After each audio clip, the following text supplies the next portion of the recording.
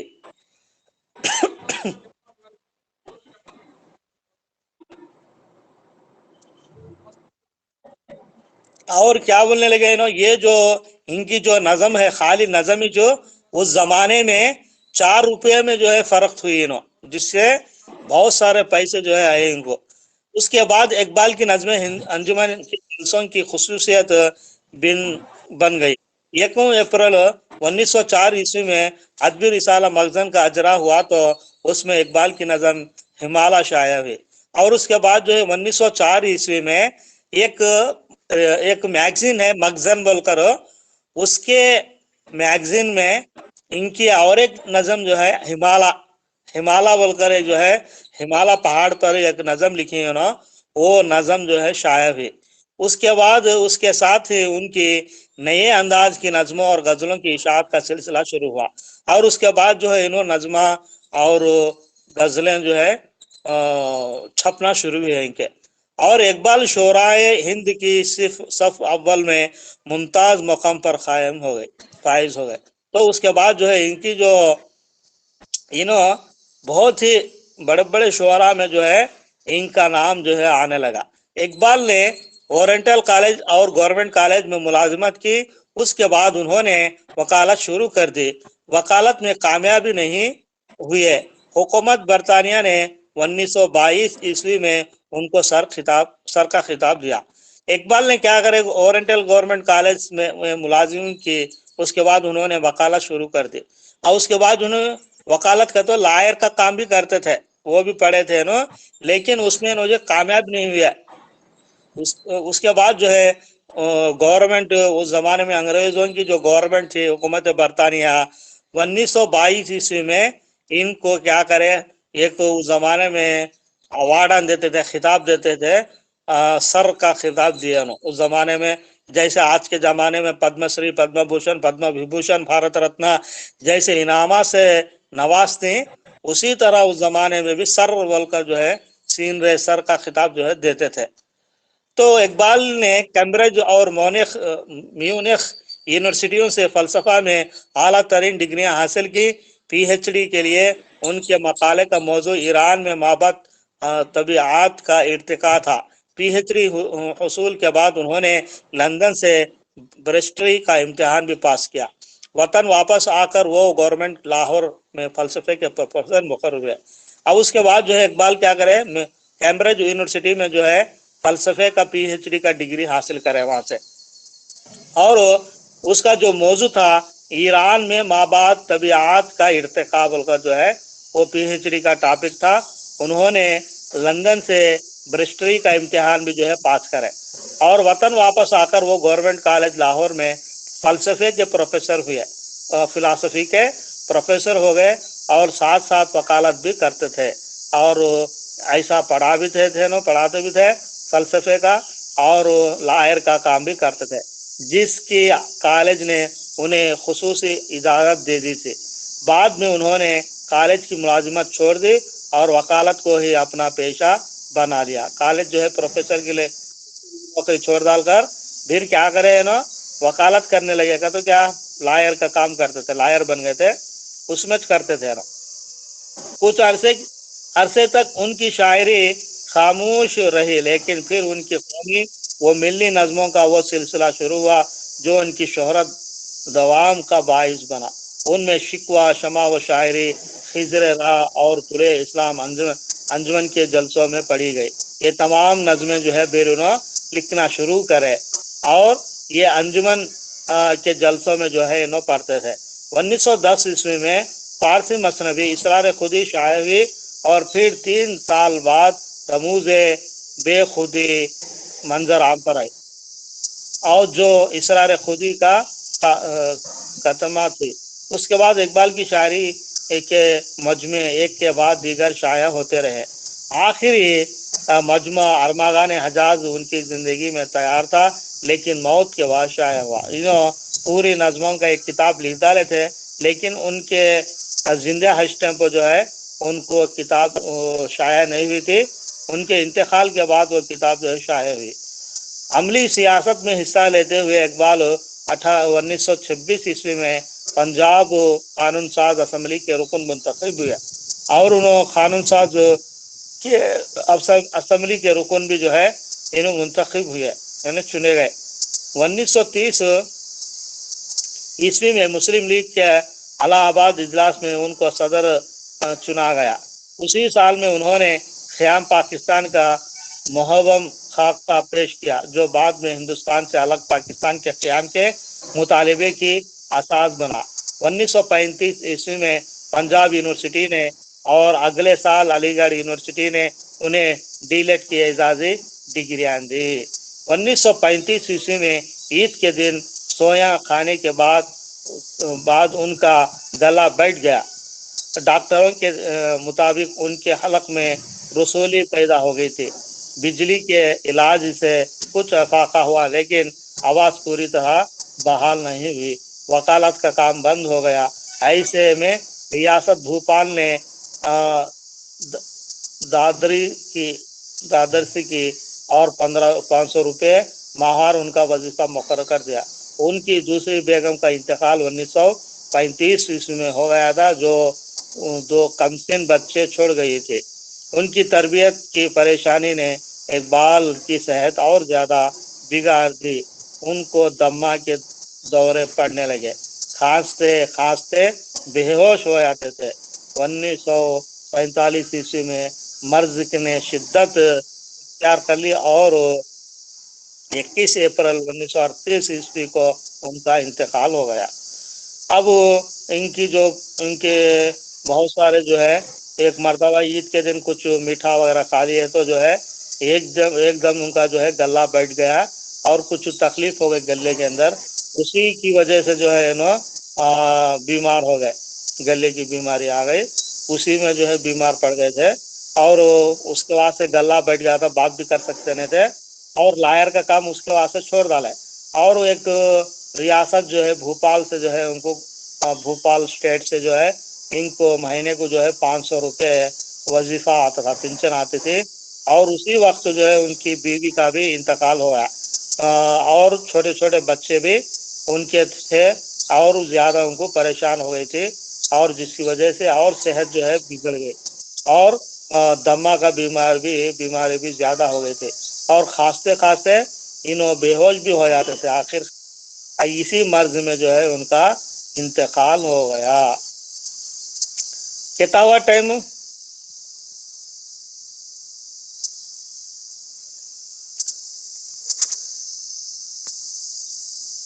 اچھی بات ہے۔ اس کے بعد کل علامہ اقبال کی نقل نگاری پڑھتا ہوں کیا؟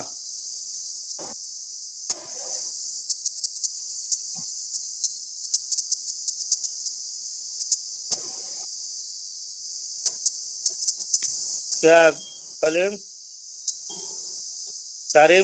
تمہارا نام ہو؟ ہلو ہاں جی، ہلو کریم اللہ تمہارا نام؟ جی حضرت، ہلو ہاں، حضرت سننے آتا ہے حضرت، بولو حضرت۔ کیا سمجھ میں آیا؟ سب اتنا بولا سمے